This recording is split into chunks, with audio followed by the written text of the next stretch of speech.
여러 가지 요인으로 감사를 잃어버린 그런 순간에 감사 인생이란 책을 읽고 또 은혜를 받고 지난 주에 이어서 금주에도 동일한 제목의 말씀으로 말씀을 전하게 됩니다. 감사는 모든 문을 여는 열쇠와 같고 감사의 영성은 가장 건강한 영성이라고 말씀을 드렸습니다. 그리고 공저 2명의 저자로 된 목사님 그분들의 제시하는 감사 인생 3가지를 지난 시간에 함께 나누었는데 다시 한번 반복합니다. 제일 먼저는 생명을 감사하자라고 하는 말씀을 드렸습니다. 생명의 주권자는 하나님이십니다. 하나님이 주신 생명 그 자체를 인해 감사하면 그런 인생은 감사 인생이 될 수 있다고 했습니다.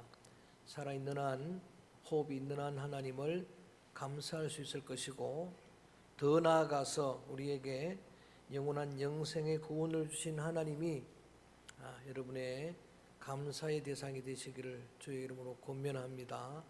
두 번째가 평범한 일상을 감사하자라고 말씀을 드렸습니다. 우리의 일상 중 그 어느 하나도 당연한 것은 없습니다. 우리의 평범한 일상 속에 모든 보화가 감추어져 있고, 그 우리의 일상은 어떤 누구의 일평생 꿈일 수가 있고 소망일 수가 있습니다. 그래서 하나님이 내게 주신 일상이 늘 감사로 얘기해 주셔서 감사의 제목으로 삼으면 평생 감사가 가능하고, 그 사람은 여러분 감사 인생이라고 할 수가 있을 것입니다. 그 책에서 저자는 이런 이야기를 합니다. 우리가 그냥 허송하고 있는 평범한 일상의 이 하루가 어제 죽은 그 사람의 그토록 고대하던 내일이었다는 사실을 잊지 말라고 권면을 합니다. 마지막 감사의 제목은 가족이었습니다. 가족은 산소와 같고 또한 생수와 같은 그런 존재, 곁에 있기만 해도 정말 너무나 감사한 그런 존재인데도 정작 가족에 대한 감사가 부족했습니다. 가족을 주신 하나님께 감사하기를 바라고, 서로에게도 진정으로 감사할 수 있는 그런 믿음의 성도들, 감사 인생들 되기를 주님의 이름으로 권면합니다. 오늘은 감사 인생 두 번째 시간에 저자가 제시하는 3가지 단어, 쉽게 공감되지 않을 수도 있습니다. 추상적이라고 여겨질 수도 있는데, 말씀을 준비하고 묵상하는 동안에 이것은 추상적인 게 아니고 너무나 실제적이고 구체적인 감사의 제목이다라고 공감을 했습니다. 그런 은혜의 역사가 있기를 바라면서 3 단어를 함께 기억했으면 좋겠습니다. 첫 번째가 이해라는 단어입니다. 한번 같이 합니다. 이해. 인간은 사회적 존재, 관계적 존재입니다.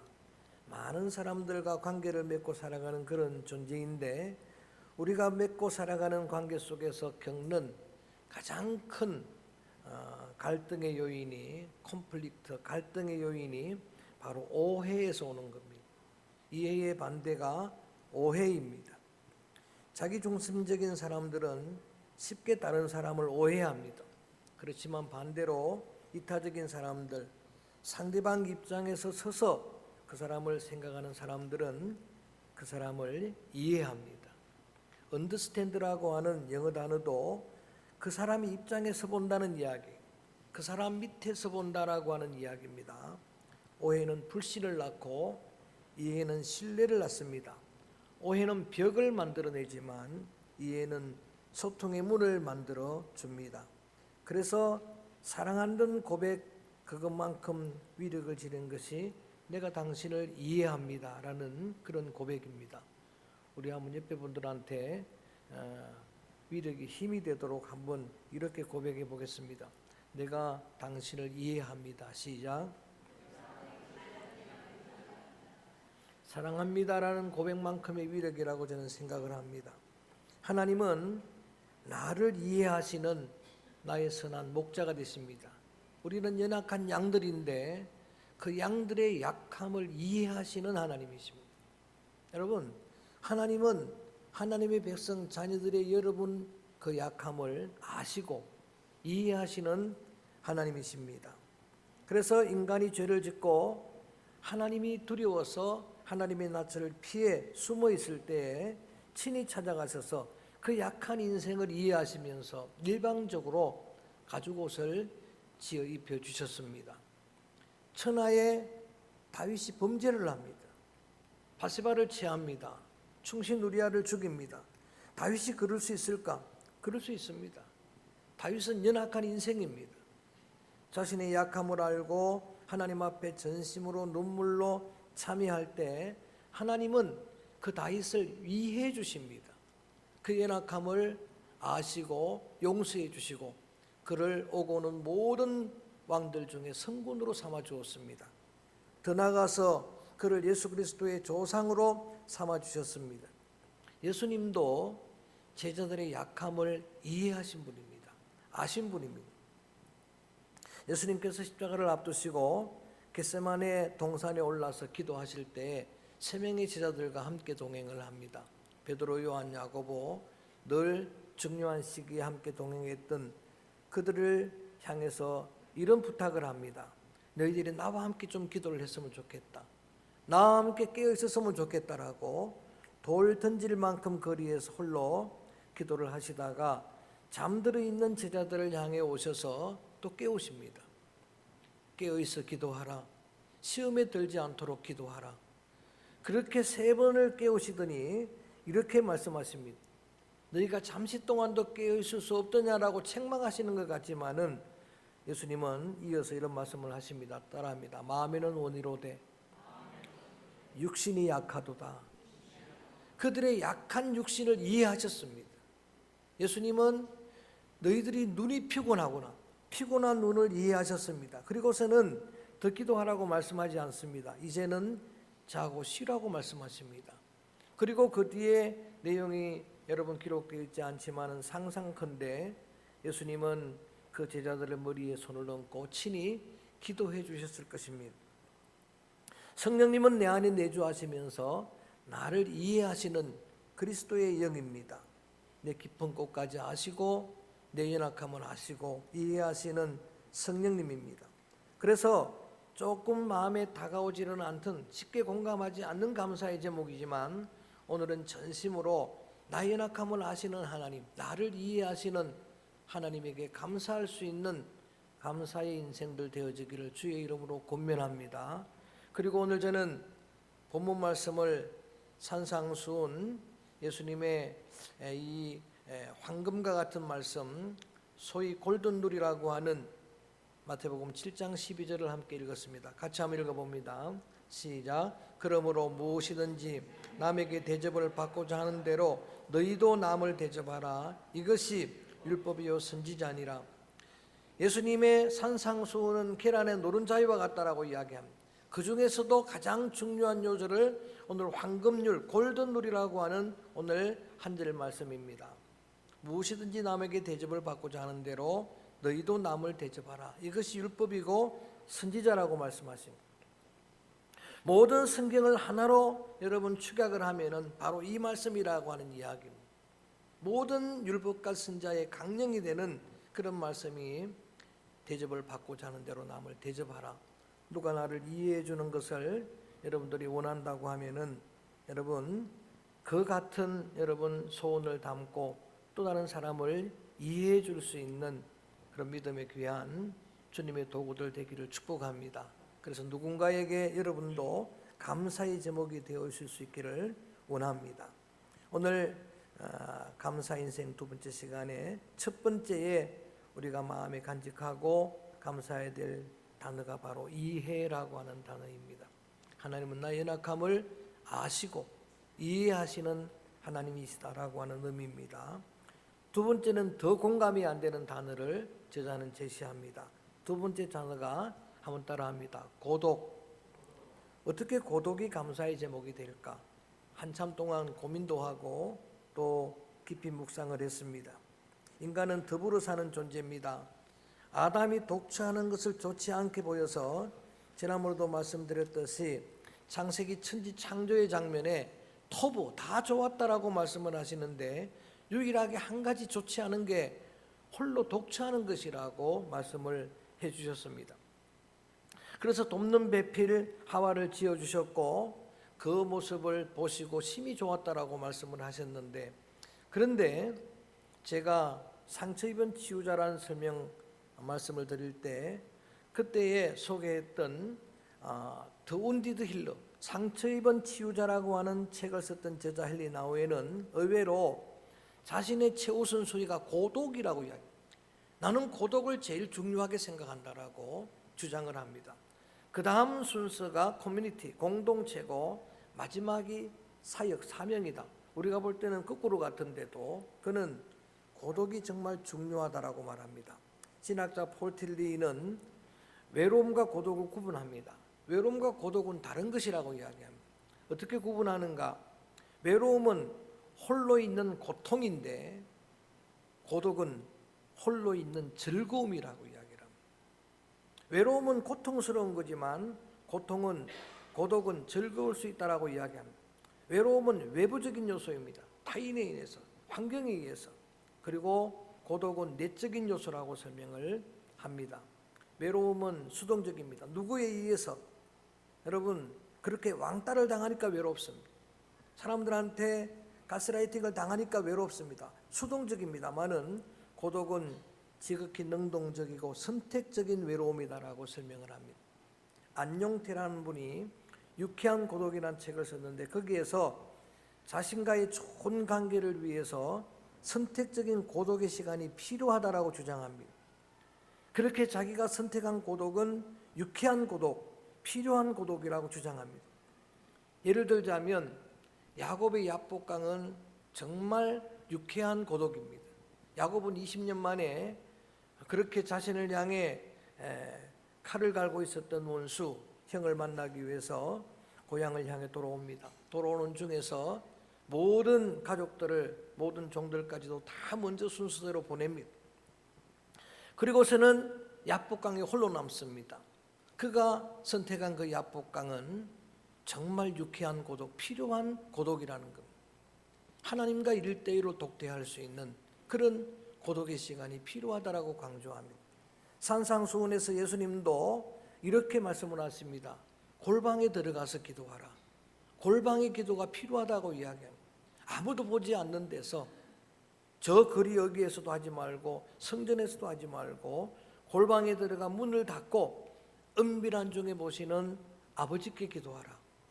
은밀한 중에 들으시는 아버지께서 갚으시리라 라고 골방의 기도를 그렇게 권면을 하십니다. 여러분, 그 유쾌한 고독을 설명하는 안용태 씨는 그러한 유쾌한 고독은 내 삶을 조율하는 귀한 은혜의 시간이고 성장의 시간이다라고 그렇게 강조합니다. 하나님이 나를 홀로 고독하게 하실 때가 있습니다. 그것을 감사의 제목으로 삼기가 정말 어렵지만 오늘 이 제언을 따라서 저는 여러분이 고독할 때에 고독하게 하시는 하나님께 감사할 수 있는 감사 인생들 되기를 주의 이름으로 권면합니다. 새벽기도를 인도하고 홀로 강단에 올라서 기도할 때 저는 한없는 고독을 느낍니다.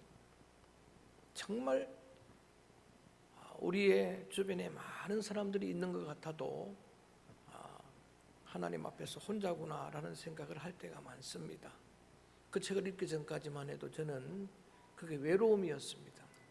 고통스러운 시간으로 때로는 원망이 되고 불평이 되었습니다. 그런데 제가 이 책을 읽고 나서 하나님 앞에 감사하기 시작했습니다. 이 시간에, 이 고독한 시간에 주님을 만나게 하신 하나님 감사합니다. 그리고 나를 고독하게 하신 하나님께 감사할 뿐만 아니라 이때에 이 고독이라는 하나님의 은혜의 선물을 순용해야 되겠다. 요한복음 6장에 보면 예수님께서 행하신 오병이어의 표적이 기록되어 있습니다. 하나의 도시락으로 5천 명을 먹이고도 12강조를 남는 표적을 행하니까 사람들이 그를 억지로 무리들이 왕 삼으려고 했습니다. 왜냐하면 당시에 가난한 백성들이 경제적인 문제를 해결할 왕이라고 생각을 했던 것입니다. 그리고 이분이 왕이 되면 로마의 식민지였는데 정치적인 문제도 해결될 거라고 생각을 하고 왕을 삼으려고 할 때에 그들을 다 집으로 돌려보냈습니다. 그리고 제자들까지도 배를 태워 건너편으로 보내신 후에 홀로 산에 올라가서 기도하셨습니다. 예수님은 습관적으로 고독의 시간을 가지셨습니다. 밤중에 홀로 따로 기도하시니, 이른 새벽에 홀로 기도하시니, 그러한 여러분 기도 시간에 하나님과의 진정한 독대가 가능했던 것입니다. 여러분 홀로 서 있다라고 느껴질 때에 그때 오히려 그 고독을 인하여 감사할 수 있기를 바라고, 또 여러분이 귀하게 선용할 수 있기를 원합니다. 그래서 여러분이 고독한 그 순간에 주님을 더 친밀히 만나는 그런 주님과의 친밀한 교제의 시간이 되어지기를 주의 이름으로 축원합니다. 쉽게 동감할 수는 없겠습니다만은 오늘 두 번째 제시하는 감사의 제목은 고독이라는 단어입니다. 하나님은 나를 이해하시고 나를 아시고 또 하나님은 홀로 나를 두게 하시고 그리고 그 고독한 시간에 기도하게 하시는 하나님께 감사할 수 있기를 원합니다. 마지막 세 번째 단어가 격려라는 단어입니다.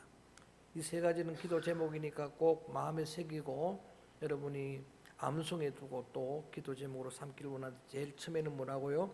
이해라는 단어고 그 다음에 고독이라는 단어였습니다. 마지막 세 번째가 격려입니다. 칭찬은 범고래도 춤춘다고 춤추게 한다고 하는 그런 여러분 책을 여러분들이 읽었을 것입니다. 그런 위력을 지니고 있는데 칭찬보다도 더 큰 위력을 지닌 것이 격려입니다. 칭찬은 잘할 때 하는 겁니다.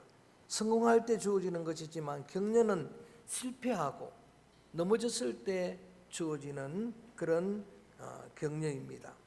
우리는 성공할 때보다 실패할 때가 많습니다. 잘 서서 나갈 때보다 넘어질 때가 훨씬 많습니다. 그런 인생이기에 우리에게 필요한 게 격려입니다. 격려는 용기를 북돋워 줍니다. 근데 하나님은 자기 백성들을 격려해 주시는 아버지입니다. 역시 야곱이 홀로 루스 광야에 이 아버지 집을 떠나서 외삼촌 집을 향해 가는 그 도중에서 홀로 깊은 잠에 들었을 때에 하나님이 야곱을 찾아오셨습니다. 일방적으로 찾아오신 하나님이 야곱을 격려합니다. 어떤 조건이 있거나 기도했거나 해서 주시는 격려가 아닙니다. 일방적인 주님의 격려입니다. 두려워하지 말라. 내가 너를 도와주리라. 내가 너를 지켜주리라. 내가 너를 떠나지 아니하리라. 내가 너와 함께하리라. 나는 너의 조부 아브라함의 하나님이라. 너의 아버지 이삭의 하나님이라. 그런데 내가 너의 하나님이 되리라. 할렐루야. 야곱에게 얼마나 큰 격려가 됐겠습니까? 얼마나 큰 위로가 됐겠습니까? 노뎀나무 아래 엘리야는 번아웃에 빠졌습니다. 여러분, 천하의 엘리야가 자기를 결심합니다. 그럴 수 있습니까? 그런 엘리야를 친히 찾아오셔서 하나님은 격려해 주셨습니다. 먹을 것을 주시고 그를 다시 이렇게 세우시고 그리고 새로운 사명을 위임해 주셨습니다. 예수님도 늘 제자들을 격려하십니다. 예수님은 그들을 향해서 늘 말씀하십니다. 너희가 세상에서 환난을 당하나 담대하라. 내가 이 세상을 이겼노라. 여러분, 예수님은 제자들을 격려합니다. 내가 너희들에게 평안을 줄 것이라. 내가 주는 평안은 세상이 주는 것과 같지 않을 것이라 라고 말씀을 하십니다. 예수님은 고통스러운 많은 인생들을 격려하셨습니다. 평생 동안 고통의 그 자리에 앉아있는 인생들을 이렇게 세우십니다. 자리를 들고 일어나서 걸어가라. 내 믿음이 크도다. 내 믿음대로 되리라. 격려하십니다. 역시 내 심령에 내주하시는 성령님은 끊임없이 나를 격려해 주시는 위로의 영이십니다. 그리스도의 위로의 음성, 격려의 소리를 실제로 여러분이 들을 수 있어야 합니다. 성령의 격려의 소리를 들을 수 있어야 합니다. 정말 하나님은 우리를 격려해 주시는 하나님입니다. 며칠 전 꿈속에서 저는 꿈속에서 뭐 이런 가족 경험들을 많이 합니다만은 하나님이 격려해 주시는 음성을 들었습니다. 꿈속에서도 말씀을 해 주실 수 있는 분이구나. 꿈속에서 어떤 분의 설교를 듣는데 그분을 통해서 말씀을 해 주시는, 저는 그것을 성령의 음성으로 들을 수가 있었습니다. 그 주님의 음성은 한 가지입니다. 내가 너를 도와주리라. 내가 너와 함께하리라. 근심하지 말라. 염려하지 말라. 두려워하지 말라. 마음을 강하게 하고 담대히 하라. 성령님은 오늘도 여러분 심령에 내주하셔서 끊임없이 격려해 주시는 주님이십니다.